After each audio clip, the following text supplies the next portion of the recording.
We'll be in on an open, and then we'll have a SOT, and then we'll cue Jeff. Stand by in the open. There's the open. Live, local, now. Stand by on the SOT in 1.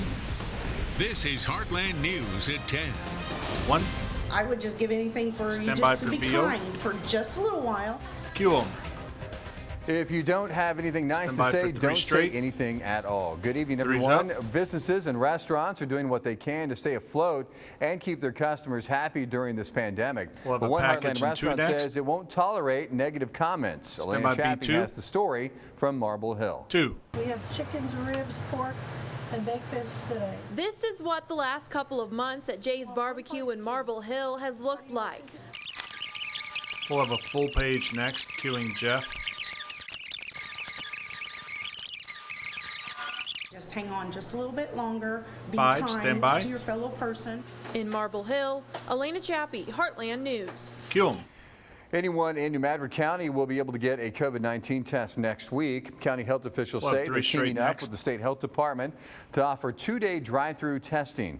It'll be at the New Madrid Public Safety Center on Tuesday and Wednesday. It's open to any New Madrid County resident with or without symptoms. However, you will need to register if you want to get tested. Anyone with symptoms will be asked to quarantine until the test results come back. 3's up. A Heartland hospital is taking part in a study to find out if plasma from COVID-19 survivors can be used as a treatment for patients still battling the illness. Southern Illinois Healthcare in Carbondale says the Mayo Clinic is leading the research. Scientists are hoping plasma from people who've recovered from the coronavirus will help those who are severely ill. The hospital says early results indicate the plasma could prevent the illness from getting worse. If you are a COVID-19 survivor and you want to take part in this study, you can register with the Red Cross. Participants have to be symptom-free for 2 weeks before donating. 3's up. The Missouri Chamber of Commerce is urging Governor Mike Parson to call a special session to protect businesses. The group wants lawmakers to pass legislation that would protect businesses from COVID-19 related lawsuits. In a letter to the governor, they call it a, quote, emerging problem in Missouri. The governor said he wouldn't call lawmakers back for a single issue, but agreed businesses need protections. 4. There's still some issues that are very important to the state that need to be addressed, but we're going to be we're not going to let attorneys go out here and sue everybody because they was doing their jobs of COVID-19. So whatever it takes to kind of even that playing field, we'll plan on doing it in Missouri. 3's up. The chamber says under current state law, lawsuits can move forward regardless of whether businesses take precautions to limit the spread of the coronavirus. This is VO. Illinois lawmakers convened in Springfield today for the first time in 10 weeks. Legislators are trying to cram an entire session in just a few days. Desks were spaced out and most lawmakers were wearing masks to prevent the spread of the coronavirus. However, Republican Representative Darren Bailey was removed from the floor for refusing to wear a mask. 3's up. Courts in Illinois can return to normal operations on the 1st of the month. That is the order from the Illinois Supreme Court. We'll go to weather next with Laura. The state's 24 judicial circuits will create plans for in-person hearings based on specific factors. The Illinois High Court is urging social distancing measures remain in place. The justices also suggest limiting the number of people inside court facilities. Stand by to cue Laura. Cure. Well, we still had showers throughout the daytime hours today. Tonight, things are calmer. There are a few sprinkles, though, still happening. And notice the direction of the sprinkles are off to the south and west. A couple light showers in Kentucky, a couple more light showers moving through Tennessee. And there's a little tiny shower just north of Malden that's going to continue to move south and west. And unfortunately, this pesky upper level low that really put a wrench in the forecast over the last few days. It's kept the clouds with us and the showers. It will still be impacting parts of the heartland tomorrow, so we are still sticking with an isolated chance for some showers Thursday. Slightly better chances on Friday, and then even better chances for showers and thunderstorms as we head into the holiday weekend. Don't think it's going to be a complete washout. We'll talk more about that coming up. Cue. A former Sykeston police officer faces criminal charges in connection to a deadly crash earlier this year. According to court records, Andrew Cooper faces multiple felony charges, including driving while intoxicated, leading to the death of another person. The Missouri State Highway Patrol says Cooper was behind the wheel of a car on February 29th when it went through a stop sign and crashed into another vehicle head-on. A Sykeston woman died in that crash. Cooper and 3 others were seriously injured. Cooper resigned from Sykeston's Department of Public Safety earlier this month. The Missouri Department of Transportation is taking the weekend off. Crews will suspend road work from Friday afternoon through Tuesday morning for Memorial Day weekend. Fewer travelers are expected this year because of the pandemic, but MoDOT says it is continuing its tradition of getting out of the way during the holiday weekend to make travel safer in the Show Me State. While crews will take some time off, drivers will still have to maneuver around some work sites like Interstate 55 at Center Junction in Cape Girardeau County. A Missouri program is allowing families who qualify for free or reduced lunch to continue to feed their kids while they are out of school. Officials say families can get a one-time benefit of $300 per student added to their EBT cards. Officials say the payments were already added to recipients who applied in March. Those who haven't received the benefit have until June to sign up. You can find out how to apply by finding this story on our website at KFES12.com. Break. 30.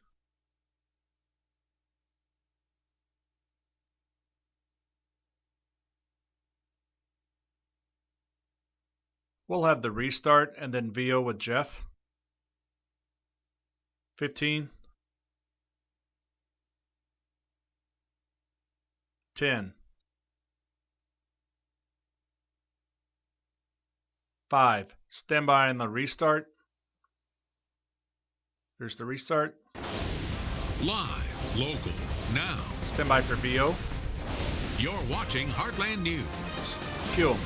The number of births in the U.S. last year was the lowest in more than 3 decades. That according to the Centers for Disease Control and Prevention.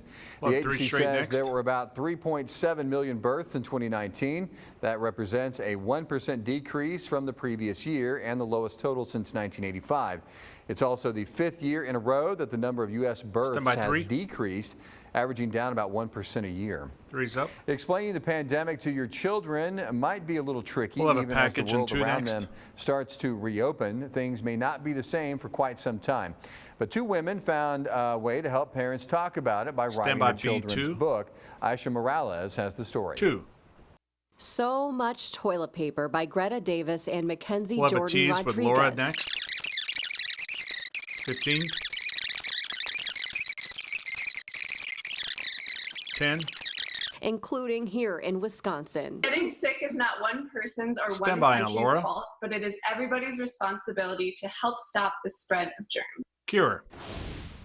Well, tomorrow, rain chances are lower. Unfortunately, they're not 0. We will still see some isolated showers. Notice this is what radar may look like around 5 o'clock tomorrow evening. We'll walk all the way through this futurecast coming up. There's the bump. We'll go to break next.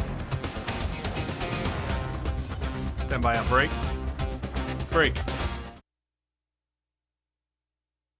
Run on 3 straight, and then we'll have VO. 15.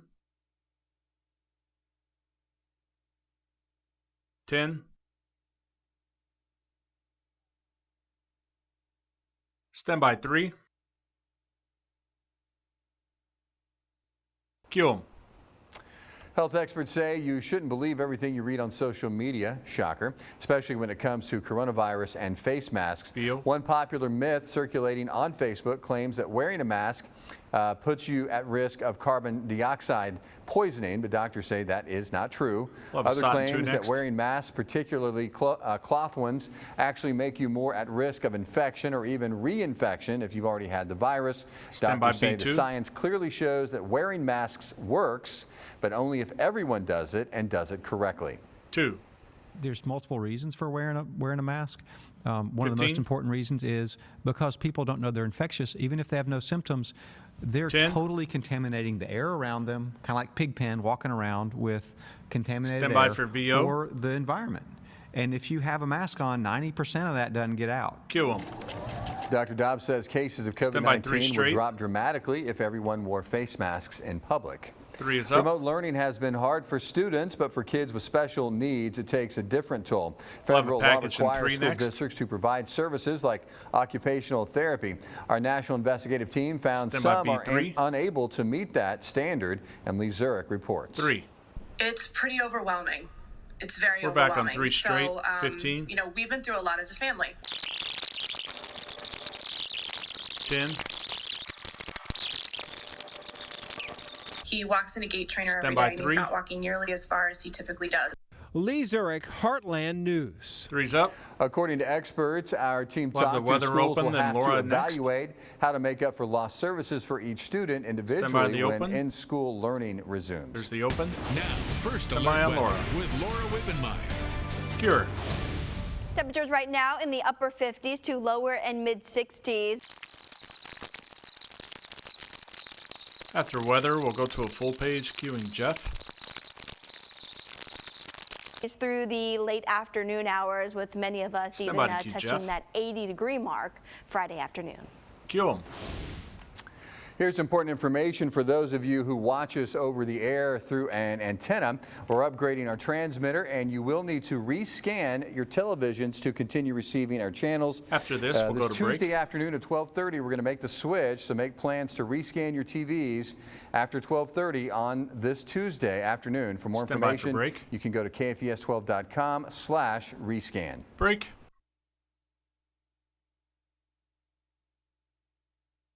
We're in on VO, queuing Jeff. 15. 10. 5. Stand by for VO. Cue 'em. Well, after giving some away in a contest, Heinz Ketchup is now making an insanely slow puzzle available for purchase. It's an all-red puzzle with 570 pieces. 3 straight on Jeff. Company next. says recently gave away 57 of them in a social media contest. It said there was an overwhelming response to that limited run, so now you can buy them online at HeinzKetchupPuzzle.com. They sell for $24.99. Stand by 3. In conjunction with the sale, Heinz said it's donating $10,700 or 107,000 meals to Feeding America. He's up. The city of Akron, Ohio is now offering vacant lots to neighbors for the low price of a summer's worth of lawn mowing. Jim Nelson is in Akron, where some people say something like this is long overdue. 2. A major aim of this program is to create more aesthetically pleasing neighborhoods. 10. Now, the city does have compliance officers who will make sure that those who are taking part in the program are doing their part. Break. We'll have the sports open and then a package in one. 15. 10. Stand by on the open. Open. Now, Heartland Sports with Todd Richards, sponsored by Southeast Orthopedics and Sports Medicine. 1. And hi again, everyone. Todd Richards talking sports. And some big news to start off with. The NCAA approved. We'll go to break next. 15. 10. As well as Jacob Uline named to the all-newcomer team. Impressive stuff for UT Martin. Todd Richards, Heartland Sports. Break. Willoughby and on Laura at the wall. 15. 10. Stand by on Laura. Cure. Quick look at the 7-day forecast showing how numbers go up as we head towards the weekend. It will be warmer, definitely feeling stickier too. Numerous showers and thunderstorms possible over the weekend, but I think there will be some dry time as well. We'll keep a close eye on it. Thanks for joining us tonight. Have a good rest of your night. And let's go.